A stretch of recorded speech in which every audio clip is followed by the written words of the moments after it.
des grosses quiz. Ça change, hein? Bah oui, ça change des magazines.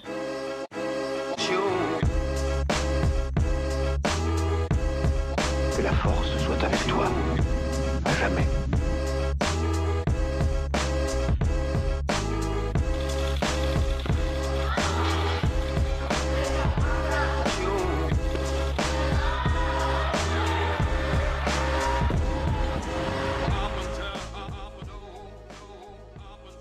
Salut tout le monde, je suis heureuse de vous retrouver pour l'épisode 8 de French Weightlifter, le podcast qui vous plonge dans l'univers de l'haltérophilie française. Je vous emmène aujourd'hui dans le Grand Est, du côté de Colmar, à la rencontre de Luc Millier, organisateur des Alsace Throwdown, mais aussi et surtout owner et coach de la boxe CrossFit Grienne et de la programmation Mjolnir. Salut Luc, tout d'abord merci d'avoir répondu à mon invitation, et pour commencer, est-ce que tu peux te présenter, nous expliquer un petit peu ton parcours et nous expliquer ce que tu fais au quotidien? Salut Cyrielle, merci pour l'invitation. Je suis très content et très touché que tu aies pensé à moi. Donc je m'appelle Luc, je vais bientôt avoir 28 ans. Je suis co-gérant de CrossFit Grillen à Colmar, bientôt aussi co-gérant d'une petite sœur également. Voilà, ça fait donc 4 ans que je coach. Je suis également programmateur de la programmation Mjolnir Programming et je suis également formateur BPGEPS pour les cours d'haltérophilie au sein d'un centre de formation U-Formation à Colmar. Ok, super. Du coup, je vais commencer par des questions un petit peu génériques autour de l'haltérophilie dans le CrossFit. Quelle est pour toi l'importance de l'haltérophilie dans les compétitions de CrossFit et quelle est la place de la programmation haltéro pour les athlètes qui souhaitent faire de la compétition? En haltérophilie, c'est un sport qui vient développer différentes qualités physiques comme la puissance, donc la force et la vitesse, mais également la coordination, la précision, la souplesse, l'agilité. Voilà, toutes ces qualités-là, elles font partie des qualités qu'on veut développer au CrossFit. Du coup, voilà, c'est un petit peu intuitif. L'haltérophilie a quand même une grande place dans le CrossFit et dans le CrossFit en compétition. Voilà, notamment dans des throwdowns en particulier. Je sais qu'en France, une compétition que j'apprécie, que j'ai déjà faite, les Affiliate Battle, qui est assez réputée pour mettre de l'haltérophilie et en qualification et en finale dans pas mal de WOD. Pour autant, il y a des compétitions qui utilisent un petit peu moins ces mouvements traditionnels d'haltérophilie, parce qu'il y a aussi plein d'autres mouvements dans le CrossFit. Je pense à la compétition que j'organise avec Isa, les Alsace Rodon, pour les citer du coup, où j'ai regardé en 2019, lors de la finale, il y avait 2 WOD parmi 6, où il y avait un mouvement d'arraché ou d'épaulé jeté avec une barre. Voilà. Après, n'empêche que dans les autres WOD, en compétition, on a souvent des dérivés de mouvements d'haltérophilie, comme des thrusters, mais on a aussi des mouvements d'haltérophilie avec soit des haltères, soit des kettlebells, et puis on a également des mouvements de strongman. Donc il y a quand même une grosse part de charge externe et d'haltérophilie. Et pour aller un petit peu plus loin, du coup, j'ai fait quelques recherches. Au CrossFit Games en 2018, il y avait 4 events sur 14 où il y avait un mouvement avec une barre d'haltérophilie. Dans les CrossFit Games 2019, il y avait 4 events sur 12. Et au French Throwdown l'année dernière que j'ai fait en team, on en a eu 2 sur les 6 ou 7 qu'on a fait. Donc ça peut paraître un peu entre guillemets quand on voit comme ça, mais en gros ça peut nous permettre de développer des qualités qui vont être réutilisées dans plein d'autres domaines. Donc je dirais que d'un point de vue compétiteur, l'haltérophilie est quand même très importante. Bah, écoute, c'est parfait. Bah, merci déjà pour tous les chiffres, ça permet vraiment de se rendre compte, quoi. On est à peu près sur un quart à un tiers des mouvements présents en compétition qui vont être basés sur de la barre au sens large, du coup, si je Ouais, comprends bien. un tiers, ouais. Ce qui m'amène à la question suivante, du coup, pour un crossfitter qui voudrait se lancer dans la compétition, en quoi c'est important pour lui d'être fort? Ouais, c'est sûr que pour les compétitions que j'ai pu faire, être fort et être technique aussi en haltéro, ça donne quand même des gros avantages. Bon, le premier, bien sûr, il y a très souvent une épreuve où il y a un max dans une compétition en CrossFit. Des fois, il y a une notion également de vitesse, mais très souvent, c'est un max en leader, des choses comme ça. Donc, c'est vraiment une épreuve qui s'oriente côté pure haltérophilie et ça permet de faire un bon classement, même des fois d'aller en finale grâce à ça. Voilà, après, il y a être fort pour la finale, mais aussi pour les qualifications. Alors, il n'y a pas toujours des grosses charges aux qualifications, mais théoriquement, si plus je suis fort, si l'endurance musculaire va suivre, et ben voilà, des thrusters à 40 kg, ça va pas être insurmontable et je vais pouvoir faire des assez longues séries. Donc voilà, plus j'ai un max grand, théoriquement, plus les charges de qualification vont être légères et donc facilement transportables. Oui, c'est ça, parce que quand on observe les pyramides un peu de la force, hein, si je fais un raccourci, on observe que si la base c'est la force max, en gros, dans les cases du dessus, je vais avoir l'endurance de force. Donc, du coup, Mmh. forcément, plus mon 1RM est élevé, plus potentiellement, sous réserve de la travailler évidemment, hein, plus mon endurance de force sera élevée également. Donc, par exemple, j'imagine qu'on parlait tout à l'heure des thrusters. Si tu as une bonne endurance de force, tu te fatigueras moins vite sur des mouvements type wall ball Voilà. pour lesquels il n'y a pas de barre et pour autant ça peut revenir également souvent en compète. Voilà, exactement. Donc en fait, on va dire qu'il y a entre guillemets un palier ou des minima de max qu'il faut avoir pour que ces mouvements soient entre guillemets faciles. Et puis une fois qu'on a à peu près ces max, eh ben, il faut vraiment travailler ces mouvements sous fatigue et travailler son endurance musculaire. Bah, ça m'amène encore à ma question suivante, c'est parfait. Tu me gères toutes mes transitions, c'est c'est excellent. Donc quelles sont selon toi les barres standards à maîtriser pour un compétiteur régulier au snatch et au clean and jerk? Et quelles sont ces barres que l'on retrouve donc pour des compétiteurs plutôt élites en France, donc qui seraient, admettons, dans le top 50 et le top 100? Parce que j'imagine qu'il y a une différence entre un compétiteur standard et un compétiteur vraiment plus, on va dire. Ouais, donc bon, il y a de plus en plus de compétitions en France. Il y a des compétitions qui se détachent un petit peu par leur niveau. Si on prend un niveau entre guillemets moyen bon en France sur une compétition, bah maintenant pour les garçons en RX en tout cas, de snatcher 90-100 kilos, ça devient de plus en plus la norme. Pour le clean and jerk, l'épaulé jeté, on se rapproche entre 120 et 130 kilos. Ça, c'est des barres que on doit avoir entre guillemets pour être au niveau chez les hommes. Chez les femmes, c'est un arraché entre 55 et 60 kilos minimum et un épaulé jeté aux alentours des 75 kilos. Donc voilà, ça j'ai noté pour les barres entre guillemets standards.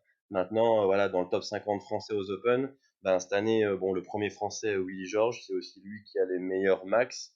À l'arraché notamment, lui, il a 135 kilos et entre 150 et 160 à l'épaulé jeté. Bon, il a un petit déficit au jeté, il clean bien plus, mais c'est son max à l'épaulé jeté. Voilà, moi, bah, aux Open, l'année dernière, j'ai fait 43e. Donc je vais prendre mes max pour voir un petit peu quelle est la différence entre Willy et moi. Moi, à l'arraché, j'ai un RM à 120 kg à l'entraînement et de 145 kg à l'épaulé jeté. Voilà, après, il y a des personnes dans le top 50 français qui ont des max un petit peu moins élevés, mais 90% des 50 meilleurs français vont arracher plus de 100 kg, on va être plutôt dans les 110 et vont épauler jeter 130. Ça, c'est quand même des barres qu'on retrouve maintenant très souvent. D'ailleurs, je me souviens aux affiliés de battle l'année dernière, il y avait un leader clean and jerk. On était 40 hommes et les 15 premiers ont tous validé la dernière barre à 130 ou 135 kg. Donc ça donne un petit peu une idée. Donc il y avait une barre bonus après. Donc c'était pas évident justement pour monter un petit peu plus haut. Et du côté des femmes, bah, Sabrina Caron qui a fait première l'année dernière, il me semble qu'elle arrache 75, 77,5. Elle doit épauler jeter entre 95 et 100 kg. Voilà, après, bon, on connaît tous Marie qui a des barres un petit peu plus hautes encore. Et puis j'ai pris l'exemple d'Isabelle, justement, ma copine d'Isa, qui a fait 20e aux Open. Bon, elle a un profil plus open parce qu'elle est plus endurante. Et donc j'ai pris sa max pour voir un petit peu. Et aux Open, elle a arraché 65 et elle épaulait jeté 80. Donc c'est un petit peu, on va dire, voilà, les barres dès qu'on monte un petit peu plus haut dans le niveau français. D'accord. Bah oui, bah après, chaque athlète est différent selon ses atouts, on va dire, mais c'est pour avoir une idée en gros un peu globale. C'est-à-dire que si je me dis par rapport à ces fourchettes-là, je suis 20 kilos en dessous, on peut se dire qu'il y a encore un petit peu de travail, quoi. Voilà, c'est ça. Donc. Et à l'inverse, c'est pas parce que je suis au-dessus qu'il n'y a pas de travail aussi sur d'autres filières, mais voilà, au moins on pose un petit peu le contexte Ouais. à ce niveau-là. À quelle fréquence hebdomadaire donc tu conseilles de s'entraîner en haltéro pour un crossfitter, hein, pour quelqu'un qui souhaite faire de la compète et qui doit donc travailler aussi bien son cardio que son haltéro? Voilà, c'est ça. Donc du coup, évidemment, il y a plein de composantes à travailler. Ça va aussi dépendre de ses bases techniques avec laquelle il va venir me voir, par exemple. On va dire que pour quelqu'un qui a déjà fait un petit peu d'haltérophilie, qui fait du crossfit peut-être depuis 2-3 ans, je vais lui conseiller d'en faire entre 2 et 3 fois par semaine. Donc quand je dis de l'haltérophilie, c'est vraiment l'aspect technique, comme on peut retrouver en club, avec des semi-techniques, avec des tirages, etc. Bon, on en reparlera. Moi, personnellement, très souvent, je donne 2 fois, donc une fois du clean and jerk, une fois du snatch. Mais c'est vrai que très souvent, une troisième séance fait du bien pour le coup, quoi. Ok. Et par rapport à ton expérience de coach, quelles sont les 3 erreurs que tu peux voir fréquemment et qui, à ton sens, voilà, il ne faut pas commettre lorsqu'on souhaite progresser en haltéro? Ouais, donc des erreurs qu'on voit très souvent et que j'ai faites aussi à mes débuts. Donc la première, ben, c'est vouloir charger trop vite. voilà, notamment au niveau des garçons. Voilà, très souvent, on a fait la musculation avant, on a un petit peu de force acquise dans d'autres mouvements. Donc, on se dit qu'on va réussir à soulever cette barre. Donc, voilà, vouloir charger trop vite, ben, la technique se dégrade tout de suite. Ça donne un mauvais apprentissage. Du coup, on va créer voilà, des mauvaises connexions entre le muscle et le cerveau. C'est des mauvaises habitudes qui peuvent être difficilement enlevables, entre guillemets, une fois qu'on veut vraiment aller plus loin. En deuxième, ben, vouloir apprendre seul. L'haltérophilie, c'est un sport qui, je pense, entre guillemets, seul. Voilà, j'ai jamais fait d'haltéro, je commence tout seul. C'est quasiment impossible d'avoir une bonne technique tout seul. Donc voilà, dans les box de CrossFit, je déconseille aux personnes de venir en open gym, par exemple, en free access, juste pour faire de l'haltérophilie, alors qu'elles sont totalement débutantes. Voilà, il faut des centaines, voire des milliers d'heures pour apprendre parfaitement un geste. Et en troisième, ben voilà, on a des personnes qui disent qu'elles sont pas faites pour l'haltéro. Alors on a tous des mobilités différentes, mais qui se travaillent, des morphologies différentes. N'empêche que, voilà, pour avoir vu un petit peu des personnes qui vraiment mettent un vrai coup de collier en haltérophilie et s'investissent dedans, on peut tous avoir une technique très correcte, voilà, peu importe les morphotypes qu'on peut avoir. Ouais, ça me fait très plaisir que tu dises ça parce que, bon, sauf vraiment un problème de santé avéré, on va dire. Mais par exemple, tu vois, quand j'étais plus jeune, je faisais de la gymnastique et il y en avait pareil avec le grand écart. Il y avait beaucoup de gens, beaucoup de petites filles qui faisaient le grand écart tout de suite et d'autres pour qui ça prenait plusieurs mois. Mais je me souviens que ma coach à l'époque, elle nous disait tout le monde peut faire le grand écart. Il y a des gens pour qui ça va prendre 2 semaines, il y a des gens pour qui ça va prendre 6 mois. Et ce qui était assez, je sais pas, je fais le parallèle, hein, mais ça m'a marqué puisque effectivement, au bout de quelques mois, tout le monde le faisait. Alors pas avec les mêmes facilités, mais j'observe un petit peu la même chose. En général, les gens qui travaillent, c'est souvent l'overhead par exemple, où ils sont un petit peu bloqués des hanches. Ils travaillent et j'ai vu plein de gens, même si ça a pris parfois des mois et des années, il ne faut pas se décourager parce que j'en ai vu plein vraiment progresser sur leur posture et travailler la force en parallèle et du coup finir par pouvoir arriver sur des barres qui étaient très correctes, alors qu'à la base, si ils se rappellent ou s'ils ont eu l'occasion de filmer leur première séance, on se dit bon, bah voilà, c'est c'est un carnage, mais pas se dire que c'est pas possible parce qu'en fait, souvent on a des bonnes surprises Ouais, quand on est persévérant. c'est ça. Moi, je me souviens quand j'ai commencé, bon, tout seul à mes tout débuts, j'arrivais pas à faire un overhead squat, une flexion d'arraché avec une barre à vide. Donc voilà, je suis aussi parti de loin. Et puis avec beaucoup d'efforts et du travail, j'arrive maintenant à faire un arraché. Alors, même si ma mobilité n'est pas extrême, j'ai beaucoup de mal, par exemple, à faire un overhead squat avec une kettlebell dans un bras. Mais voilà, avec une barre, on a les mains quand même plus écartées, on peut choisir son écartement. Donc voilà, il y a aussi des choses. Ne me fais pas de soucis là-dessus. Si les gens sont travailleurs, ils y arriveront.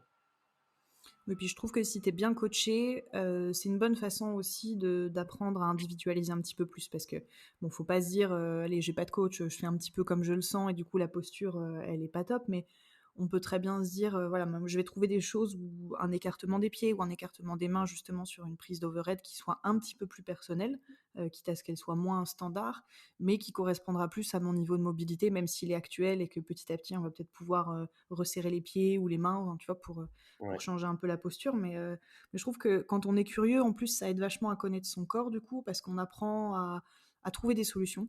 Et je trouve que pour un sport dans le CrossFit où il y a plein de méthodes pour bien faire un même mouvement, c'est bien, du coup, de commencer à voir un petit peu où on se situe et qu'est-ce qui marche bien pour nous. Ouais, exactement. Moi, je sais que personnellement, au début, j'avais les mains qui touchaient les extrémités de la barre. Je fais 1m81, donc normalement, je devrais pas. Ouais, à mes tout débuts, j'avais les mains qui touchaient. Et puis maintenant, bah voilà, je mets mon index juste à côté du deuxième anneau. Donc, c'est des progrès qui se voient.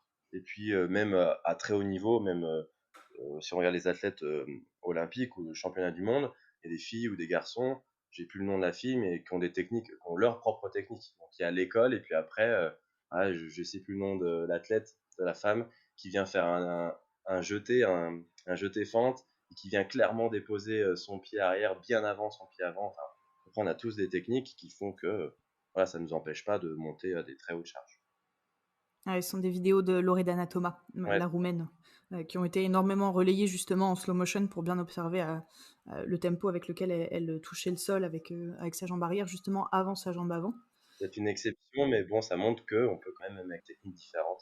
Ben, c'est exactement ce que tu disais avant. Je pense qu'il faut avoir une super base technique Mhm. parce qu'il y a le scolaire et quand on est on a suffisamment bien appris ses leçons, là, on peut réveiller le côté artiste C'est ça, à ouais. l'intérieur de soi et aménager un petit peu les choses. Mais par contre, voilà, effectivement, comme tu disais tout à l'heure, le problème, c'est que quand on s'entraîne seul tout le temps et qu'on n'a pas justement cette grosse base technique, le souci, c'est qu'on laisse parler que l'artiste, quoi. C'est ça, ouais, et on progresse beaucoup moins vite. Et tu te retrouves avec un snatch un peu Picasso, et là, voilà, du coup, Mhm. bon, c'est moyen. Alors, en deuxième partie, on va parler un peu plus de ton approche en tant que coach et des conseils donc, qu'on peut retrouver dans ta programmation, par exemple. Mhm. Pour démarrer, comment tu évalues tes athlètes en haltéro, que ce soit quelqu'un qui démarrerait ta prog ou au contraire à l'issue d'un cycle, comment tu fais pour évaluer les progressions, quels sont les critères, etc. Ouais, donc du coup, en haltérophilie, j'ai 3 critères. Donc le premier, évidemment, c'est les 1 RM au snatch et au clean and jerk qui sont importants et qui me permettent de savoir si, ben, par exemple, l'athlète a les capacités ou à un moment T de venir faire des qualifications en RX ou dans une autre catégorie. Voilà, si j'ai un athlète qui vient puis qui snatch 70 kilos, ben voilà, je vais pas l'orienter vers une compétition avec des qualifications en RX parce que les charges vont le bloquer. Donc les 1 RM, c'est très important. En deux, je teste leur capacité à effectuer des charges lourdes, en tout cas pour eux, entre 75 et 85% le 1 RM, donc on va dire 80%, et sur un ordre de répétition entre 20 et 30. Donc par exemple, 20 snatch à 75% de son 1 RM. Moi, j'ai des athlètes qui vont être entre guillemets assez lents, un petit peu comme moi, où ben, avec la charge lourde, ça va être difficile de pouvoir enchaîner des répétitions. Bon là, on est sur du single, hein, une à une bien sûr. Et puis il y a des athlètes qui n'ont pas forcément des max très hauts, mais qui ont des max très corrects, qui vont ben, afficher des temps relativement courts. Je pense à Isa notamment, qui va réussir à récupérer une barre à 80% de son 1 RM très rapidement, donc du coup avoir des chronos rapides. Et enfin, en troisième, le barbell cycling, je crois qu'on va en parler un petit peu tout à l'heure, sur du léger, donc entre 30 et 50% de son 1 RM. Évidemment, ça dépend des gens, mais il y a des charges un petit peu communes en CrossFit dans des qualifications, mais par exemple, un Metcon que je pourrais donner en test en début et à la fin d'un cycle, si bien sûr j'ai travaillé mon barbell cycling léger, ça pourrait être pour le temps, donc le plus rapidement possible, 30 arrachés à 30%, des arrachés debout, hein, 30 tractions, 30 wall ball, 20 snatch à 40%, 20 chest to bar, 20 wall ball, 10 snatch à 50% de son 1 RM, 10 bar muscle up, 10 wall ball. Donc c'est un WOD où avec le barbell cycling léger, je vais mélanger des composantes de gymnastique et de cardio pour voir un petit peu comment est-ce que mon athlète réagit sous la fatigue, même avec des charges légères, et aussi comment est-ce qu'il est capable d'avoir une technique différente des lifts olympiques entre guillemets. Et donc, du coup, quand tu construis ta programmation, quand tu construis un cycle donné, j'imagine qu'ils sont du coup différents potentiellement par rapport à la période de l'année, mais comment tu construis et que tu intègres tes cycles spécifiques altéro dans ta programmation en général? Oui, c'est ça. Donc là, actuellement, on suit un cycle en haltérophilie qui n'a pas pour but d'être meilleur en barbell cycling léger. On en fait assez peu en ce moment, mais on fait d'autres choses. Là, on est sur un cycle, par exemple, où on vient essayer de travailler sa vitesse et sentir le point de puissance. Donc, on vient travailler des blocs, donc des plots, juste au-dessus des genoux, donc en suspension. Donc, pour chaque cycle, j'ai un échauffement en routine. Donc, après la mobilité, barre à vide, je viens faire des petits mouvements. Voilà, je viens faire entre guillemets du snatch deadlift, des high muscle snatch, donc des tirages de bras d'arraché, des overhead squats, des saut press, donc des petits mouvements qui vont me permettre de continuer à m'échauffer et en même temps de travailler un petit peu ma technique et ma mobilité. On a toujours un travail technique après qui, dans la continuité de l'échauffement, avec des semi-techniques. Donc, j'ai des tall snatch, des snatch balance, donc des passages et des chutes d'arraché, par exemple, et puis des overhead squats, où là, je suis sur une charge un petit peu plus lourde que barre à vide, mais encore très léger. Et ensuite, j'ai mon gros travail de bloc. Donc là, je suis une progression linéaire, où je viens augmenter mes charges au fur et à mesure des semaines. Voilà, surtout les blocs, en plus, personnellement, je suis assez peu habitué. Dans le CrossFit, on ne s'en sert pas très souvent. Donc, il faut un petit temps d'adaptation. On vient monter ces séries et ces charges de semaine en semaine. Et puis, comme très souvent à l'arraché, et encore plus en ce moment, vu qu'on travaille des blocs, et ben, je mets des tirages lourds d'arraché en fin de séance, entre 5 et 6 séries, entre 3 et 6 répétitions, entre 100 et 110% du 1 RM. Donc voilà un petit peu ce qu'on fait en ce moment. D'accord. Tu calcules tes cycles sur combien de temps en général? Alors, j'essaie en général de les faire suivre en parallèle de mes cycles de squat. J'en parlerai tout à l'heure. Donc, en général, c'est sur 2 mois, voire 3 mois. En général, c'est plutôt 2 mois. D'accord, donc là, par exemple, les blocs, vous allez en faire pendant 2-3 mois, quoi. C'est Mixer ça. avec d'autres choses, peut-être? Ok. Voilà, Ouais, donc donc ça te laisse pas mal de temps pour apprivoiser un petit peu la mécanique et puis pouvoir trouver tes repères là-dessus. voilà, exactement. L'objectif, à la fin du cycle, ça va être de trouver ces 1 RM des genoux en partant des blocs, voir un petit peu si on est capable de mettre de la vitesse voilà, sans prendre de l'élan, parce qu'on sait que très souvent, quand on vient faire un RM en hang snatch, par exemple, on vient faire un deadlift, on vient faire une belle extension de hanches et puis les épaules qui partent derrière, on vient se pencher en avant, on prend de l'élan. Donc oui, ça peut servir en compétition, mais ici, je voulais vraiment rester dans le mouvement pur haltérophile sans élan. Et puis, on fera également un test à la fin où on viendra effectuer entre 20 et 30 répétitions à 80% de son ARM en départ du sol, voir un petit peu si ça nous a aidé. Ah, c'est clair que les blocs, c'est top pour apprendre à travailler sur la vitesse une fois qu'on a passé les genoux et pour travailler justement sur la poussée de jambes, je trouve, et la rapidité du passage. Donc pour les gens qui ont un peu de mal à passer ou qui ont besoin de travailler vraiment sur cette partie du mouvement, je trouve ça super intéressant. En plus, je trouve que pour le coup, ça lutte un petit peu contre l'appréhension parce qu'au début, forcément, t'es pas très à l'aise. Ouais. Et une fois que tu as chopé le truc, je trouve que ça se reporte bien sur le mouvement complet. Si tant est que tu aies bien compris le truc de ralentir le premier tirage, évidemment, pour avoir Mhm. exactement la même chose du sol que des plots, une fois que tu as passé les genoux. C'est ça. Ça reviendra aussi à un truc dont on va discuter tout à l'heure, qui est vraiment l'appréhension de passer, parce que souvent les crossfitters sont tellement puissants qu'ils peuvent se contenter de faire énormément de choses debout. Mhm. Donc, comment est-ce qu'on fait pour vraiment pouvoir lutter un petit peu contre cette appréhension et puis arriver à avoir le déclic. Je reviens un petit peu sur ce que tu disais tout à l'heure. Tu parlais de barbell cycling. En gros, pour ceux qui nous écoutent et qui ne seraient pas forcément très crossfit, quelle est la différence entre un mouvement qu'on exécuterait en technique et en barbell cycling? Et dans quelle proportion est-ce que tu recommandes de travailler l'un et l'autre?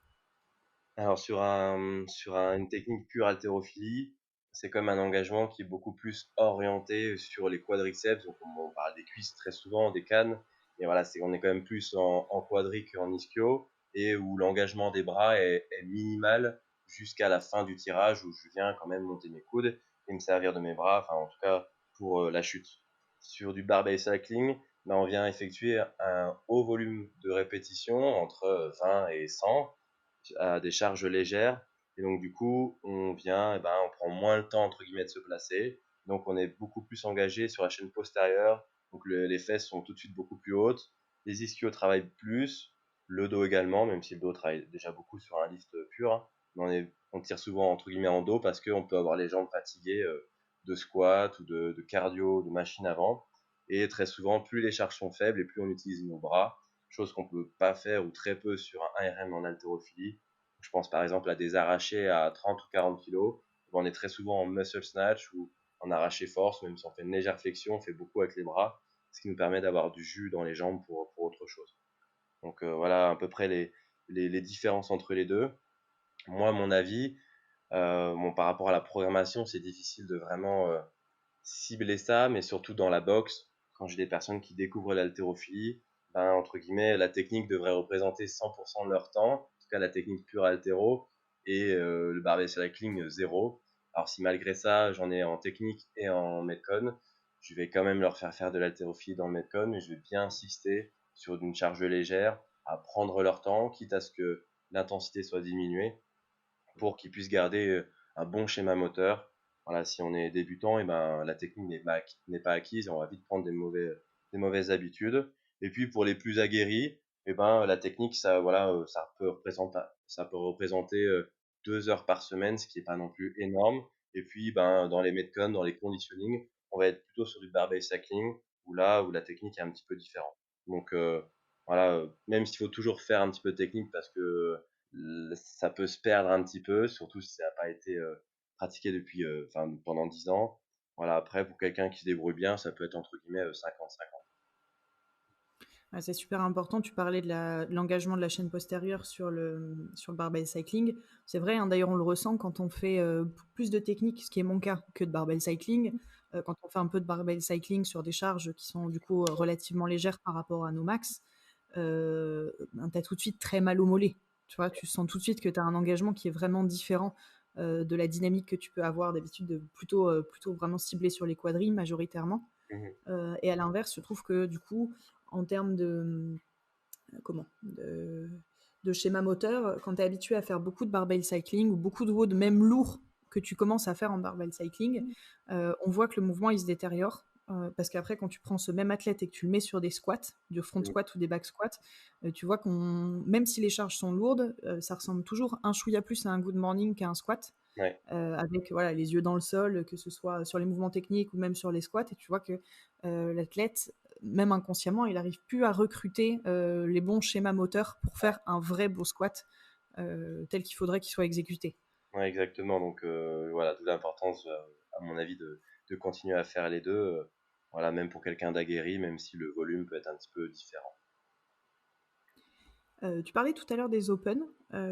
Donc si on reprend les charges qu'on retrouve habituellement aux Open et qui sont généralement exécutées du coup plutôt en barbell cycling, Mhm. donc là on t'avait donné des exemples, mais bon, si on prend l'exemple, je sais pas, d'une barre standard à 60 kg pour un Grace ou un Isabelle, qui sont voilà, des metcon que tout le monde connaît, quelles sont, d'après toi les charges minimales à maîtriser en termes de RM pour pouvoir prétendre à faire ces WOD en toute sécurité de façon efficace? Donc moi, j'ai commencé par justement quelqu'un, je pense qu'on a tous connu un ou une adhérente qui a fait ses WOD en RX alors que ses charges n'étaient pas forcément, ses 1RM n'étaient pas forcément très élevés. Alors après, on a des personnes qui sont relativement puissantes, entre guillemets bourrins, et qui même s'ils n'ont pas forcément un max très haut, très souvent limités par leur technique et pas par leur force, peuvent faire ces WOD avec des chronos entre guillemets assez corrects. Pour autant, le mouvement va pas être très beau, la technique se dégrade, et là, comme tu parlais, en toute sécurité. Donc pour le coup, il faudrait que ces charges, entre guillemets, ne représentent pas plus que 70-75% de son 1RM. Au-delà, ça va être très compliqué et souvent on va avoir des trucs pas très beaux, quoi. Donc pour un homme, il faudra, voilà, pour effectuer un Isabelle en sécurité à 60 kg, il faudrait qu'il puisse arracher au moins entre 80 et 90 kg. Voilà, ce qui me permet, je suis sûr qu'il peut faire ses arrachés debout, par exemple, avec une technique correcte, sans avoir un risque de se faire mal à l'épaule. Ah, c'est ça qui est difficile aussi, je pense, dans la programmation altéro dans le CrossFit.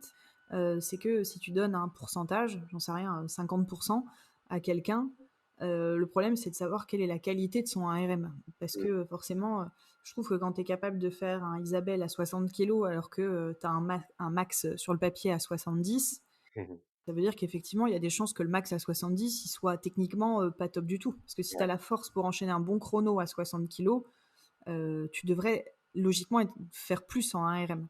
Donc ça qui est difficile parce que tu vois, moi je le vis aussi parfois dans les box ou dans les choses comme ça où je peux m'entraîner. Des fois, il y a un pourcentage qui est donné et quand ta technique elle est déjà optimisée, tu Mhm. pourras jamais faire le complexe au pourcentage qui est donné Ouais. parce que tu peux pas faire autant de mouvements pardon, à 80, 85 ou 90% parfois dans des complexes. Enfin, tu vois, moi je vois des fois des complexes où tu as entre 5 et 8 mouvements et on te dit à 90-95%. Jamais de la vie ça passe, tu vois, si t'es déjà technique. Exactement, ouais. Ouais, ouais. Non, non, ouais, pour le coup, par rapport à ces metcons-là, c'est vrai qu'il faut avoir quand même une bonne base technique et puis avoir des 1RM voilà, qui sont au moins 20-30% au-dessus pour pouvoir les faire. Et puis après, voilà, pour les faire sur des chronos très très bas, en général, ça représente 50% du max, donc entre guillemets léger. Et en termes de force, est-ce que tu intègres des cycles de squat dans ta programmation et comment tu fais pour gérer la fatigue nerveuse de tes athlètes au cours d'une semaine? Parce que du coup, on sait que c'est pas la seule contrainte nerveuse que tu imposes sur une semaine d'entraînement. Ouais. Moi, bien sûr que voilà, j'intègre des cycles de squat, c'est souvent une des premières choses qu'on me demande par rapport à la programmation. Et puis, on va dire que 90% des athlètes qui suivent ma programmation ont besoin de plus de force. Donc voilà, en fonction d'eux, je peux donner des options. Par exemple, il m'est arrivé que les personnes les plus fortes ne suivent pas exactement le même cycle ou aient un petit peu moins de volume. Voilà, après, par rapport au cycle de squat que je donne, ça va dépendre d'eux, mais si je veux une réelle progression, on va squatter au moins 2 fois dans la semaine. On a fait un cycle 3 fois par semaine l'hiver dernier, ça a très bien fonctionné. Là, on a fait un cycle avec 2 séances par semaine, une en back squat, une en front squat, qui a fonctionné pour beaucoup. Bon, pour la majorité, pour les personnes qui avaient le plus besoin de force, pour les personnes qui ont déjà entre guillemets atteint entre guillemets, leur plein potentiel. Alors on peut toujours progresser, mais plus on est fort, plus c'est difficile de devenir encore fort, entre guillemets. Voilà, ça a été un petit peu plus difficile, donc on voit bien que il y a des personnes qui vont réagir très bien à ce type de cycle parce que voilà, leur système nerveux est capable encore de progresser énormément, et puis d'autres, il va falloir passer plus de temps, mais bon, c'est pas forcément non plus l'objectif. Donc voilà, même si personnellement, j'ai pas pris de max là, mon dernier cycle de squat, je me sens à l'aise sur mes barres et sur mon haltéro, donc c'est aussi ça le principal. Là, par rapport au cycle qu'on vient de faire, j'ai suivi un type Small-Off Junior. Donc voilà, c'est un cycle qui est très connu et réputé pour être impossible ou très difficile à réaliser parce que ça demande de squatter 4 ou 5 fois dans la semaine. Ce que j'ai fait ici, c'est que en back squat et en front squat, j'ai fait une séance par semaine de ces deux mouvements. Et puis on a décalé le cycle. Donc on a fait une semaine, un 4x9 au back squat, un 4x9 en front squat, plutôt en hypertro. Et puis à chaque semaine, on venait augmenter le nombre de séries, diminuer le nombre de répétitions et augmenter la charge. Et on a fait ça 2 fois. Donc on a bouclé, si on veut, ça 2 fois. Avec le deuxième tour, eh ben, on a essayé de mettre des charges un petit peu plus lourdes que la première fois. Et ça a assez bien fonctionné. Je vais rester un petit peu sur la thématique des squats, du coup, puisqu'il y a différentes écoles au niveau des chaussures. C'est-à-dire que moi, j'ai déjà entendu, comme on fait du crossfit, il faut s'entraîner en anneau ou en metcon tout le temps, puisque c'est dans ces conditions-là que tu vas ensuite faire tes compétitions. À l'inverse, même d'un point de vue biomécanique, c'est intéressant de conserver des chaussures d'haltéro sur des WOD qui sont peut-être très très orientés haltérophilie et par exemple sur des séances de squat, puisque si tu fais une séance de squat, bon, même si c'est un peu pénible, si tu as peu de temps sur un cours de changer de chaussures, ça reste quand même intéressant. En gros, toi, quel est ton avis et quelle politique tu recommandes? Ben voilà, que ce soit en boxe ou dans la programmation, c'est rare que j'interdise ou que j'oblige à porter tel ou tel type de chaussures. En général, je laisse les personnes choisir. Mais on a déjà fait un cycle, le cycle dernier, où là, j'ai obligé les personnes à travailler sans chaussures d'haltérophilie, en tout cas pour le cycle de squat. Et on est reparti de très bas, donc on est reparti de 50% du 1RM pour ben voilà, prendre le temps de voir un petit peu si les positions étaient correctes. Parce que voilà, je me suis dit que il fallait aussi que ces personnes arrivent à avoir entre guillemets une mobilité et avoir confiance en elles pour être capables d'effectuer quand même des charges sans forcément être rehaussé au niveau du talon. Après, moi personnellement, je me sens maintenant mieux sur du back squat en chaussures entre guillemets plates ou en metcon ou en anneau que en lifter, mais je suis quand même encore un petit peu raide et par exemple sur des mouvements d'haltéro ou en compétition, je vais mettre mes lifters parce que ma position de départ pour être ouverte et ma position d'arrivée vont être meilleures. Donc ça, pour des lifts en haltéro, s'il y a que ça, je conseille de mettre des chaussures d'haltérophilie. Je pense que si les haltérophiles, malgré leur extrême mobilité, en mettent, c'est qu'il y a quand même une bonne raison. Sinon, ils seraient tous en chaussures plates, même en compétition. Donc voilà, après, sur une compétition, s'il y a un WOD avec du run et des pistoles ou un mouvement d'haltéro avec du squat, là, ben, normalement, si les athlètes ont bien suivi la programmation, ils devraient avoir confiance en eux pour pouvoir réaliser ce metcon en chaussures en metcon ou en anneau par exemple et pas voilà pas avoir besoin de mettre des lifters s'il y a un 4 mètres de run à courir donc voilà ma politique c'est de pouvoir faire même sans rien même pieds nus être capable de tout faire et puis le jour J ou pour la compétition et ben on met ce qui nous permet d'avoir une performance au maximal. Ouais, ouais, de toute façon, je vous recommande pas de courir avec des lifters. si, si vous avez peur d'avoir des périostites ou un petit peu mal aux genoux, c'est vraiment la voie royale. Après, c'est un peu la limite des compétitions. Hein. C'est comme un compétiteur qui viendrait sur une compète X ou Y et qui prend pas de chaussures de run. Voilà. Bon, bah voilà, on sait que s'ils te sortent, comme ça a pu arriver, une compète avec 20 bornes, bon, ben, t'es bien, quoi. Ouais, exactement. Et quels sont, du coup, selon toi, les meilleurs exercices pour pouvoir gagner en force? Donc, qui seraient, tu parlais tout à l'heure des semi-techniques, bon, on pourrait aussi être sur des exercices de renfort, et qui vont permettre d'observer ensuite des améliorations sur les mouvements techniques. Bah, d'un point de vue vraiment juste force, entre guillemets la base, et ça n'importe quelle haltérophilie en bouffe toutes les semaines, ça va être des squats et des tirages lourds. Donc avoir des cycles de squats tout au long de l'année, c'est important parce que si notre technique est bonne ou si notre technique s'améliore, et bien en prenant la force sur mes squats, et ben naturellement mes 1RM devraient augmenter si ma technique est bonne. Donc voilà, c'est un effet, entre guillemets, voilà, ta technique est bonne, tu veux progresser, ben, augmente tes squats. Et même chose pour les tirages. Et, des tirages lourds, c'est le meilleur exercice de renforcement qu'on peut faire pour la première partie des tirages sur l'arraché, sur l'épaulé jeté. Donc on va en faire très régulièrement. Et ça, pour le coup, il y a quand même beaucoup de crossfitters, mais comme de moins en moins maintenant, qui en font peu ou trop peu. Et voilà, je pense que c'est des très bons exercices pour s'habituer, pour renforcer sur des charges même plus lourdes que son 1RM, pour se sentir un peu plus à l'aise le jour J, quoi. Donc ça, c'est en termes de force. Après, en termes de technique, bah voilà, l'haltérophilie propose énormément de semi-techniques qui permettent justement de travailler sur des points selon ses points faibles. Donc voilà, si on a du mal à chuter sous la barre, un passage ou une chute peut aider, ça c'est sûr. Et puis voilà, il y a des semi-techniques. Comprendre à quoi sert un mouvement de force, même s'il est interdit en compétition, par exemple à l'arraché, et ben c'est important de le pratiquer pour garder une trajectoire verticale, pour finir sur le point de pied. Donc tous ces petits mouvements-là, les semi-techniques, je les intègre très souvent après la phase d'échauffement et pas forcément sur des charges très lourdes pour vraiment faire progresser l'athlète. Et puis après, on va sur les blocs en ce moment ou sur le cycle du jour. Ouais, c'est intéressant ce que tu dis parce que souvent dans les programmations, sur la partie haltéro dans les programmations CrossFit, j'ai l'impression que la tendance en ce moment, alors après c'est peut-être juste une impression, mais elle est beaucoup à faire des complexes en se disant peut-être qu'on gagne un peu de temps en mettant plusieurs mouvements du coup dans une même séance. Mais je trouve que c'est difficile pour un athlète, par exemple, qui n'a pas trop d'expérience, de se concentrer sur son ressenti et sur l'objectif de chaque mouvement quand il y en a trop dans un même complexe. Parce que Ouais, si tu dois faire, je sais pas, 2 tirages, et puis après 2 hang, et puis après 2 mouvements complets, et puis un jeté. Enfin, tu vois, moi, je vois en tant qu'haltéro à titre perso, les haltéros me comprendront. Quand je me place, si mon coach il me donne plus de 2 ou 3 informations techniques, je suis perdue. En gros, je peux me concentrer que sur un ou deux éléments, et c'est normal, parce que tu peux pas tout corriger. Donc je me dis, si avant de démarrer ma première rep d'un complexe de 6 ou 7 reps, il y a 10 consignes, euh, c'est difficile quoi d'appliquer. ouais, c'est sûr. Et souvent, où j'ai déjà vu des athlètes faire des mouvements de tirage avant ensuite faire des mouvements debout. Et très souvent, bah, du coup, les tirages sont mal faits parce que les athlètes pensent tout de suite, oh, je dois épauler 120 kilos juste après. Bah, mes deux tirages lourds, entre guillemets, à 120 kilos, je vais les faire juste pour les faire. Et du coup, bah, ça sert à rien de les faire. Voilà, Surtout que les tirages, c'est super difficile, hein. C'est assez rare, je trouve, à part quand on a la chance d'avoir un coach haltéro ou d'un coach CrossFit qui a été formé en haltéro.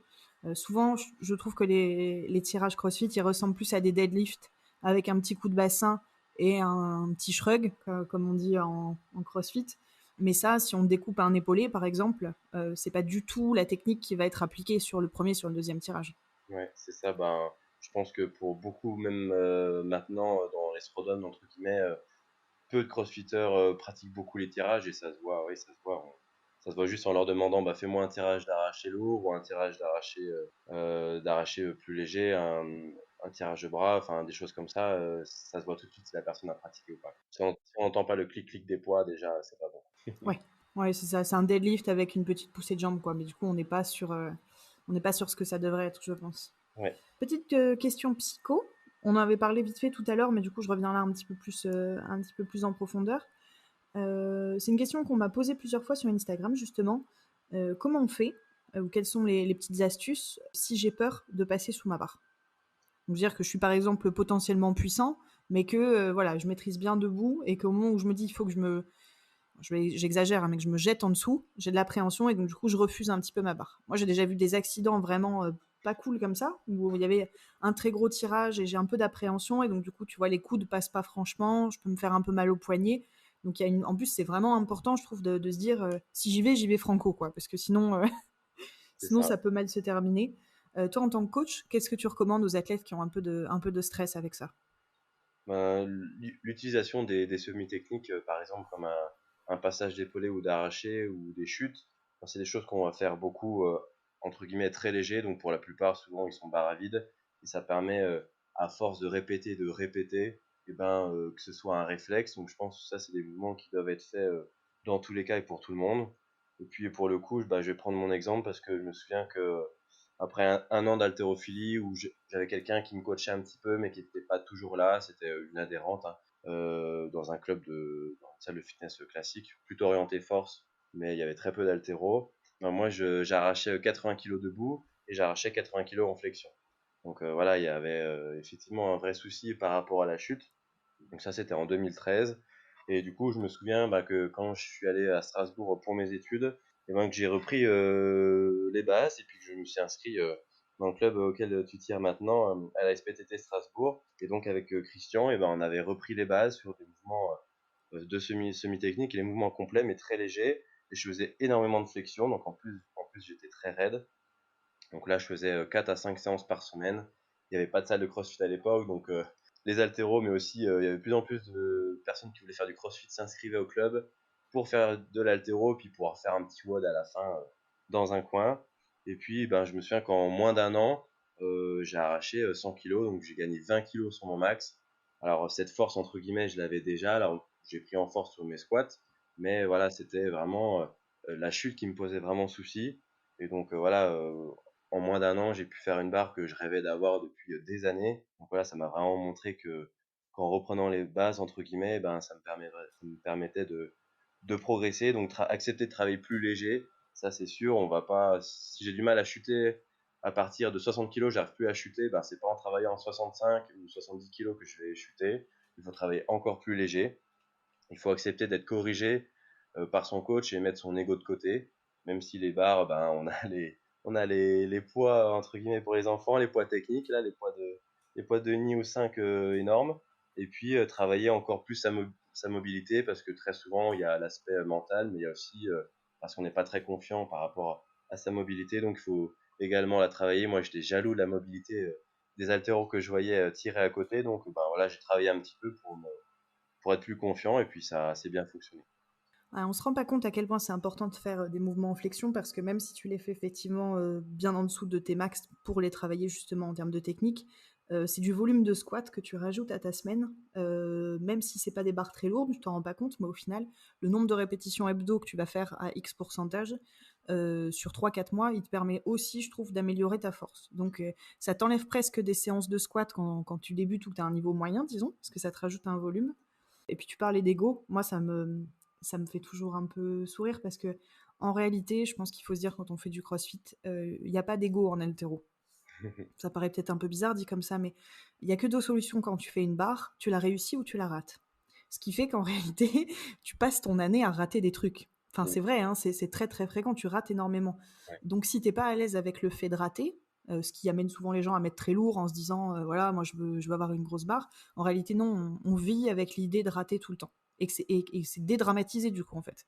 Et je trouve que c'est très bien, même en crossfit, d'évoluer avec ça. Pas dans le sens de se dire je mets lourd et puis si je la rate 10 fois, c'est pas grave. Mais de se dire vraiment, voilà, c'est ce qui doit compter dans le plaisir et dans l'évaluation, je trouve que c'est de se dire est-ce que techniquement je suis meilleur. Ouais, c'est très souvent pour ça, entre guillemets, que les filles ont une meilleure technique que les garçons, parce que, entre guillemets, si elles ont un petit peu moins de force au départ, et elles vont beaucoup plus s'appliquer sur la technique et ça donne des mouvements très beaux. Bon, après, les hommes sont aussi bons techniquement, mais très souvent, ils vont utiliser quand même peut-être une partie de leur corps qui est plus forte pour le mouvement, quoi. Et je te rejoins pour les squats. Je me souviens que la première année d'haltéro que j'ai fait, il me semble pas que je faisais des squats au-dessus de 85 ou 90% de mon ARM. Donc, entre guillemets, j'étais jamais dans une phase de force. Et pour autant, mon max en squat avait augmenté de par toutes les flexions que je faisais dans les autres mouvements. Ouais, bah, c'est sûr, hein. C'est sûr que c'est une bonne façon d'éviter les gros cycles de squat d'une certaine façon. Si tu fais, quand tu es dans des périodes pré-compète où tu as énormément de séries entre 80 et 90% de ton max, par exemple, à l'épaulé, bon, bah forcément, ça compte un peu comme des séances de squat, quoi, hein, parce que si tu fais entre 12 et 20 reps à 90%, bon, ça arrive pas, en général, c'est 12 et 20 reps, on sera plutôt sur 80 maxi. Mais tu te fais déjà un bon volume quotidien, quoi. Ouais, c'est sûr, parce Donc que t'as pas trop besoin de charger la mule sur les squats. si j'épaule 90%, c'est une charge avec laquelle je pourrais faire des séries entre 3 et 5, par exemple, au front squat. Donc, oui, c'est sûr, ouais, je te rejoins, ça compte sur les squats. Je te propose du coup de passer sur la troisième partie et de parler un petit peu plus de ton vécu en tant que coach et en tant qu'entrepreneur. Donc là, peut-être un petit peu moins dans la technique sportive. Est-ce que tu as déjà vécu un échec ou une déception, disons, qui t'a ensuite permis de t'améliorer ou autrement dit, est-ce que tu as un échec préféré? Oui, alors moi c'était lorsque j'ai fini mes études, donc c'était en 2013, si je ne me trompe pas, ou 2014, 2015, pardon. On me reprend. 2016 même. Oui, oui, j'étais quand je suis arrivé à Strasbourg, mais c'était à la fin de mes études. Donc, avant de devenir coach, j'ai passé un diplôme d'ingénieur à Strasbourg, à Elkirch. Et en fait, la dernière année de ce diplôme-là, en fait, avec les options que j'avais prises, eh ben, j'avais quelques cours à l'école, mais beaucoup plus de cours à la fac pour le coup. Et du coup, ça me permettait d'avoir un master en parallèle. Donc, c'est un master en imagerie médicale. Et puis, c'est la même année également où j'ai passé mon certification de qualification professionnelle ALS AG2E, donc vraiment le petit diplôme de base pour permettre d'animer un petit peu. Et c'était l'année où on voulait ouvrir la boxe avec Isa. Donc une année chargée.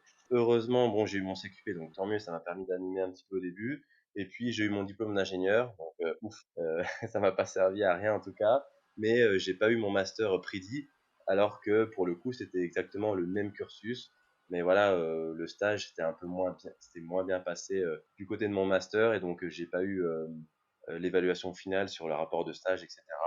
Donc ça a été quand même un échec parce que ouais, j'ai senti que malgré mes études, voilà, j'étais pas forcément au fait pour travailler dans ce domaine-là, et dans les sciences, ça m'intéressait pas énormément, même si j'ai suivi 5 années d'études là-dedans. Et voilà, c'était un petit peu comme un échec parce que je me disais du coup, est-ce que je vais être bon coach? Est-ce que je vais aussi réussir? Et puis pour le coup, ça a été quand même un bon échec parce que voilà, en tout cas personnellement, je suis très content de pas travailler dans ce domaine-là, et puis d'avoir fait ce que j'ai fait, et puis de coacher à Grillen tous les jours. Ouais, écoute, c'est marrant parce qu'il y a une question donc, que tu connais, parce que je te l'ai envoyée précédemment, mais que je vais te poser plus tôt, là, dans quelques minutes. Je m'interrogeais perso sur ce que je me serais dit à moi-même il y a quelques années, si je me rencontrais maintenant. Et moi, j'ai fait à peu près comme toi. Et du coup aussi un peu comme Isa, hein. J'ai fait des études, qui sont pas dans le milieu dans lequel, j'ai travaillé globalement après, puisque moi j'ai fait un master en communication et en e-commerce. D'accord. Et en parallèle, j'ai fait un diplôme de préparation physique des sports collectifs. Donc tu vois, je me suis un peu cherchée, quoi. Par contre, j'ai pas de regrets au final, tu vois? Parce que même si effectivement je comprends que ça puisse sembler un peu, enfin pas un échec, mais tu dis: «Bon, autant d'années d'études pour finalement faire complètement autre chose», en termes d'investissement, temps, argent même, c'est un peu étrange. Et pour autant, moi je trouve que quand on veut se lancer en tant qu'entrepreneur, tu es obligé d'avoir une certaine forme je sais pas, de méthodologie, de technique. Tu peux pas seulement être un bon coach passionné, il faut aussi que tu sois un bon, enfin que tu aies des bases quoi, presque scolaires je trouve. Et je me dirais, aujourd'hui, je pense que les bons entrepreneurs ou les gens qui se lancent peut-être dans des programmations qui veulent ensuite commercialiser, bien sûr, tu dois être un super bon coach. Et ça, c'est le côté passion que tu développes, qui t'amène à lire des choses, à t'instruire, à rencontrer des gens, à poser des questions en permanence. Mais je pense que ça marche vraiment aussi que pour ceux qui ont cette base de méthodo, quoi. Tant que t'as pas bien appris toute cette méthodo, tu peux être super passionné, mais tu auras du mal à te vendre, tu auras du mal à structurer ton offre, et toute la partie un peu marketing sur laquelle on a tendance parfois un peu à cracher, en fait, elle fait partie intégrante du boulot, et c'est hyper important d'avoir acquis tout ça. Je trouve que du coup, c'est jamais du temps perdu, en réalité. Non, voilà, c'est bien sûr, j'aurais préféré. Bon, ça s'est fait autrement parce que mes parents me voyaient pas forcément m'envoyer en STAPS entre guillemets à ce moment-là, même si j'adorais ce côté-là. Et c'est vrai que d'un côté, je me dis, si j'avais fait STAPS, j'aurais eu un master, et peut-être que je serais meilleur coach maintenant, ou en tout cas, j'aurais plus de connaissances, etc. Mais voilà, c'est sûr que tout ce que j'ai appris ou que j'ai pu faire pendant ces années de sciences, les maths, etc., ça me permet aujourd'hui, je pense, d'avoir une rigueur de travail, d'avoir des méthodologies comme tu le dis, et puis d'être à l'aise avec les chiffres. Et puis voilà, je pense ça m'a permis de me développer là où j'en suis maintenant, et c'est sûr, ça compte énormément.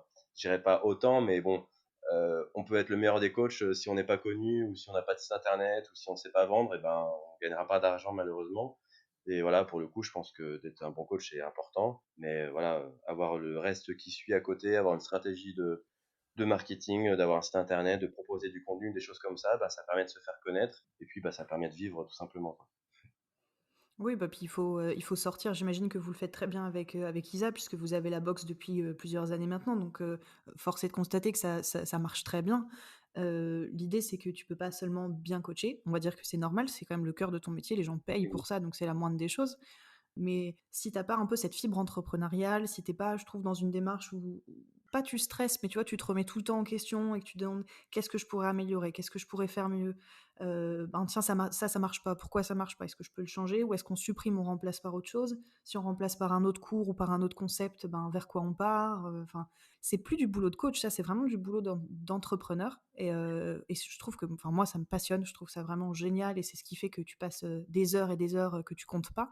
Et ça, c'est le côté vraiment enrichissant. Je trouve qu'aujourd'hui, les honneurs de boxe, ils sont pas juste coachs. Parfois, tu en as même qui sont plus coachs d'ailleurs, hein, qui sont Ouais. très très peu coachs par rapport à ce qu'ils peuvent faire à côté.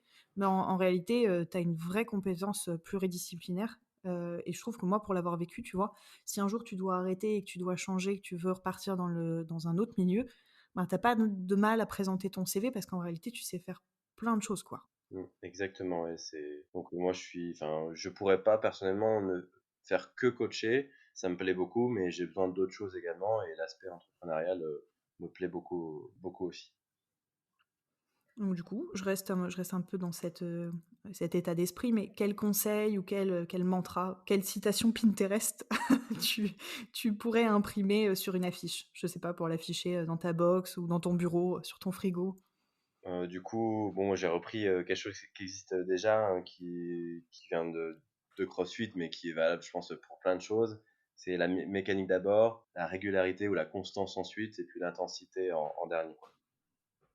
OK, donc pur CrossFit. Ouais. À l'inverse, quel est le pire conseil, qu'on t'ait jamais donné ou que t'aies jamais entendu en CrossFit ou en haltéro? Ou même en entrepreneuriat, tiens, d'ailleurs, parce qu'on parlait de ça.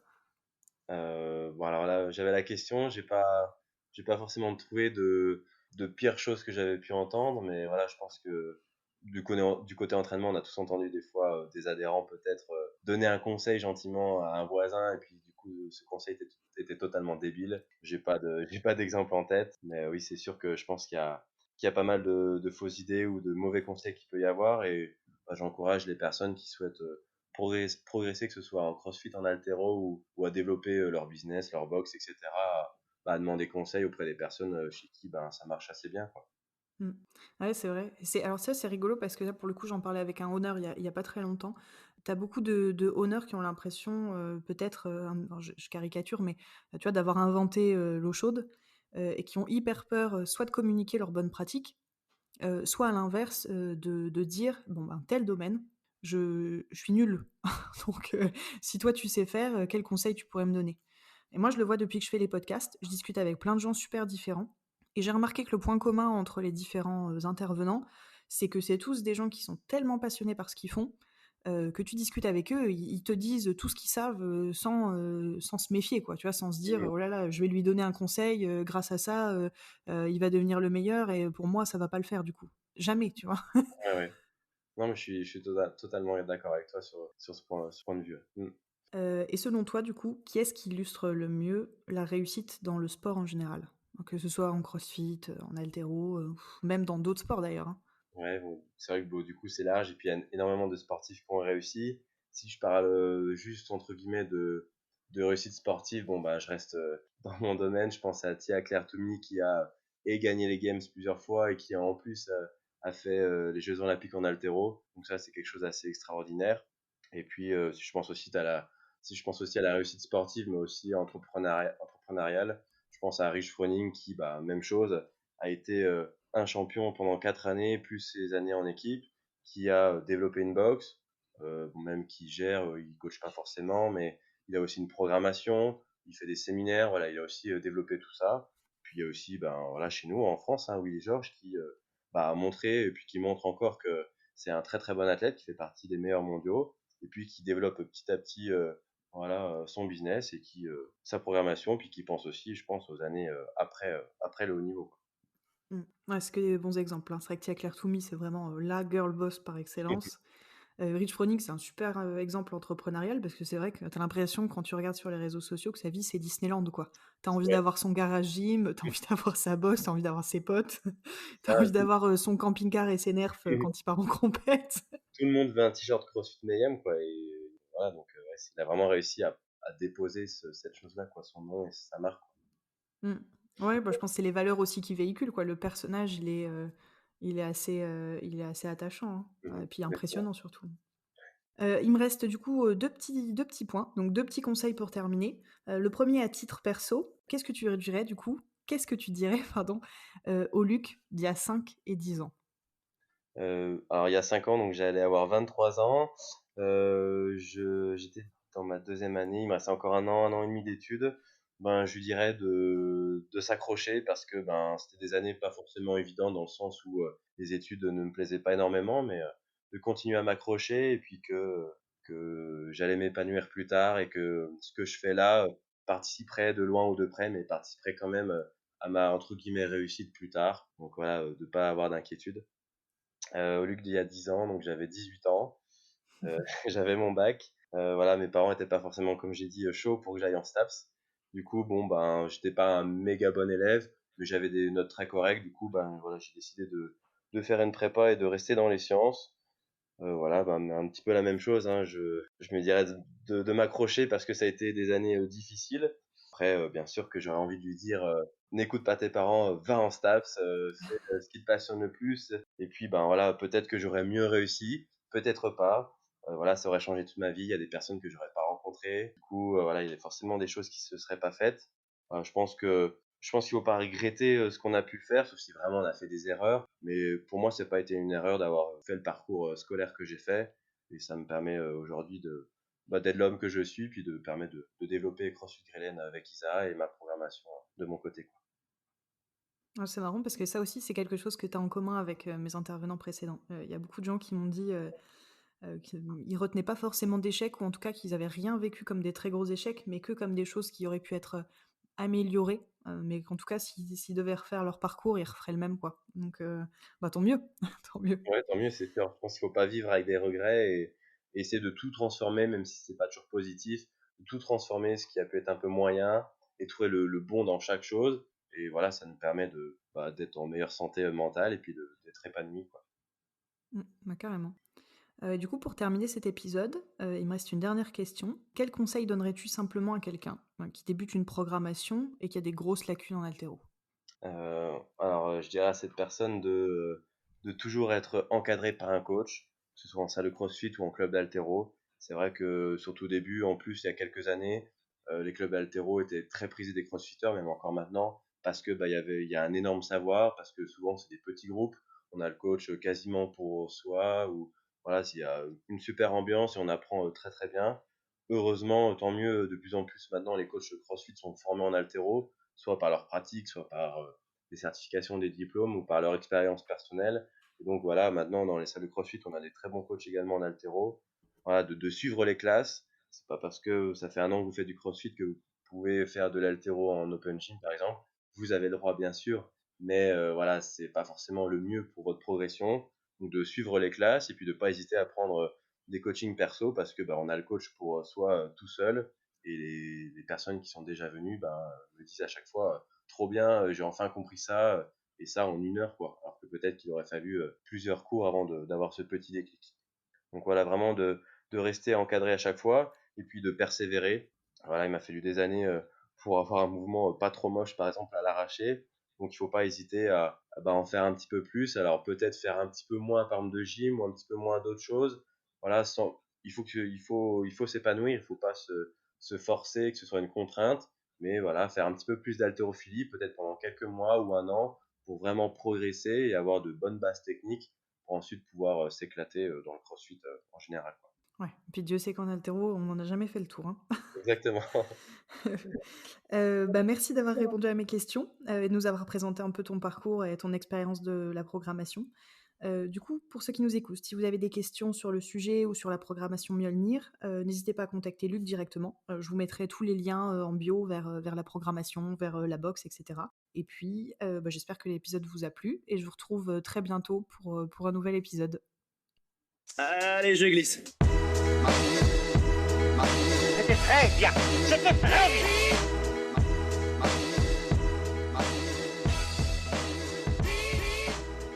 Merci de rien. Au revoir, messieurs, dames.